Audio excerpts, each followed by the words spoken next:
క్షణాల్లో తెలుసుకోండి. Welcome back. Parigi municipal ఎన్నికల ప్రచారంలో భాగంగా 2వ వార్డు మల్లెమూనిగూడలో బీఆర్ఎస్ నాయకులు ప్రచారంలో పాల్గొన్నారు. గ్రామస్తుల సహాయ సహకారాలతో పూర్తి మద్దతు తెలిపి బీఆర్ఎస్ పార్టీ నుండి బరిలో దింపిన గ్రామస్తులకు కౌన్సిలర్ అభ్యర్థి శ్రీశైలం ధన్యవాదాలు తెలిపారు. 2వ వార్డు నుండి కారు గుర్తుపై పోటీ చేసిన తనను భారీ మెజార్టీతో గెలిపించాలని కోరారు. 2వ వార్డులో ఏ సమస్య ఉన్నా గ్రామస్తుల సహాయ సహకారాలతో వెంటనే నెరవేరుస్తానని హామీ ఇచ్చారు. ఈ కార్యక్రమంలో మాజీ కౌన్సిలర్ మౌలానా, రాములు, బందయ్య, నారాయణ తదితరులు పాల్గొన్నారు.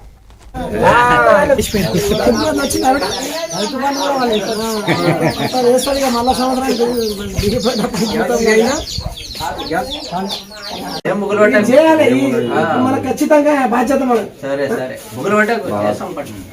అన్ని కేసీఆర్ పెళ్లి వచ్చినాయి, 20,000 వస్తున్నాయి.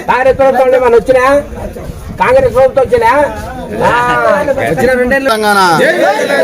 జై కేసీఆర్, జై మహేష్ అన్న పనిచేస్తానని, ఆ భేదం అనేది కంటికి కనబడకుండా చూస్తానని, ఎక్కడ కానీ ఆ విషయాన్ని ఆచి చూసి అడిగేస్తానని మనస్ఫూర్తిగా కోరుకుంటూ, ఓటరు మహాశైలారా నా యొక్క మనవి విని మీ యొక్క ఓటు నాకు వేసి నన్ను అఖండ మెజార్టీతో గెలిపిస్తారని